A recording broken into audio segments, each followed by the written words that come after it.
নমস্কার, আমি বন্দনা। আমার কিচেনে আপনাদের সবাইকে স্বাগত জানাই। আবারও এসে হাজির হয়েছি খুব সহজ একটা রেসিপি নিয়ে।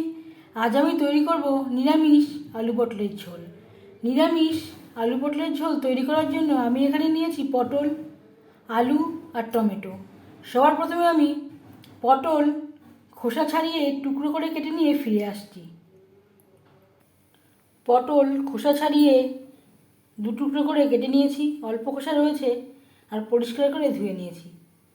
রান্নাটা করব সর্ষের তেলে। আপনারা চাইলে যে কোনো কুকিং অয়েলে করতে পারেন।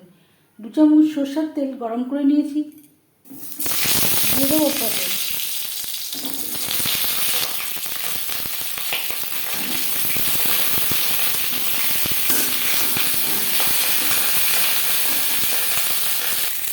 দু 3 মিনিট নাড়াচাড়া করে নেওয়ার পর দিয়ে দেবো পরিমাণ মতো হলুদের গুঁড়ো,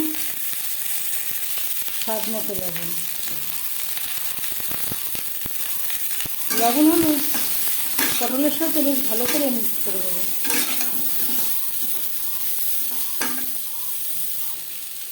পটল ভাজা হয়ে এসছে, এই পর্যায়ে দিয়ে দেবো আলু। আলু আমি খোসা ছাড়িয়ে সেদ্ধ করে নিয়েছি, আর তার আগে পরিষ্কার করে ধুয়ে নিয়েছিলাম। আপনারা চাইলে সেদ্ধ না করেও তৈরি করতে পারেন।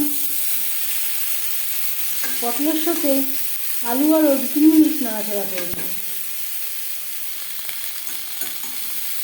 একটা পাত্রে উঠিয়ে নেব।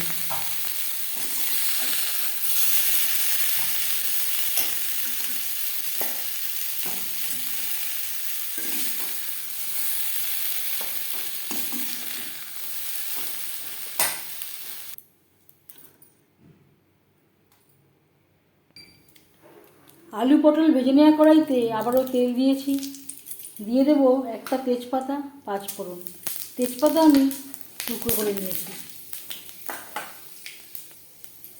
15-20 সেকেন্ড ভেজে নেওয়ার পর দিয়ে দেবো মশলার পেস্ট। এখানে রয়েছে টমেটো, আদা ও কাঁচা লঙ্কা, যেটা আমি একসাথে বেটে নিয়েছি। 2-3 মিনিট নাড়াচাড়া করে নেওয়ার পর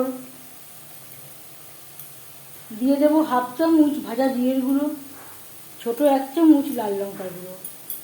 লাল লঙ্কার গুঁড়ো আমি ঝালের জন্য ব্যবহার করলাম, আপনারা যদি ঝাল না খান বাদ দিতে পারেন।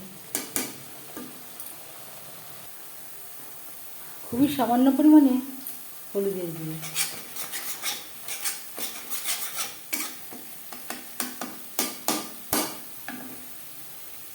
আর দিয়ে দেবো মশলা ধোয়া জল, যাতে পুরো মশলাটাই অ্যাড করতে পারি। 3-4 মিনিট লো টু মিডিয়াম ফ্লেমে মশলা বেশ ভালো করে কষিয়ে নেওয়ার পর দিয়ে দেবো ভেজে রাখা আলু আর পটল। মশলার সাথে আলু পটল বেশ ভালো করে মিক্সড করে দেবো। মশলার সাথে আলু পটল আরও 3-4 মিনিট নাড়াচাড়া করে দেবো। 4-5 মিনিট মশলার সাথে আলু পটল বেশ ভালো করে নাড়াচাড়া করে নেওয়ার পর দিয়ে দেবো জল।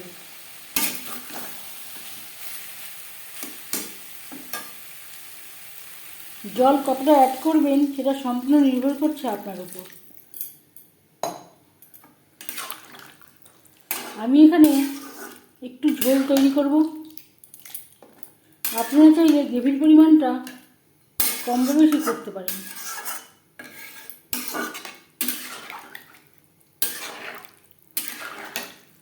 আমি ভাতের সাথে সার্ভ করব, তাই আমি একটু গ্রেভি রাখলাম। আপনারা যদি রুটি পরোটার সাথে সার্ভ করেন গ্রেভির পরিমাণটা কম করতে পারেন। আলু আমার সেদ্ধ করা, পটল প্রায় 80% মশলা কষানোর সাথে সেদ্ধ হয়ে গেছে। পটল সেদ্ধ হওয়া পর্যন্ত অপেক্ষা করব। গ্রেভির সাথে পটল বেশ ভালো করে সুসিদ্ধ হয়ে গেছে। এবার যাচ্ছি ফাইনাল স্টেপে। স্বাদের ব্যালেন্স আনতে দিয়ে দেবো ড্রাই রোস্ট করে রাখা কাসুরি মেথি। আমি আর ঘির ব্যবহার করলাম না, আপনারা চাইলে পরিমাণ মতো ঘির ব্যবহার করতে পারেন। ছোট 1 চামচ গরম মশলা পাউডার। কাসুরি মেথি ও গরম মশলা পাউডার গ্রেভির সাথে বেশ ভালো করে মিক্সড করে দেবো। 1 মিনিট নাড়াচাড়া করে নেওয়ার পর গ্যাসের ফ্লেমটা অফ করে দেবো।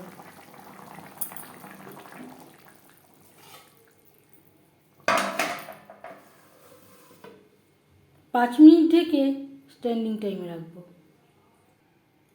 10 মিনিট পর ফিরে আসলাম। সার্ভ করার জন্য রেডি নিরামিষ আলু পটলের ঝোল। এই রেসিপিটি কেমন লাগলো অবশ্যই জানাবেন কমেন্টের মাধ্যমে। যদি এই রেসিপিটি ভালো লেগে থাকে লাইক করবেন, শেয়ার করবেন, সাবস্ক্রাইব করবেন আমার চ্যানেলটিকে। বেল আইকনটা ক্লিক করে দেবেন। যখন আমি নতুন ভিডিও আপলোড দেব তার নোটিফিকেশান সবার আগে আপনার কাছে পৌঁছে যাবে। আপনারা সবাই ভালো থাকবেন। এই ভিডিওটি দেখার জন্য ধন্যবাদ।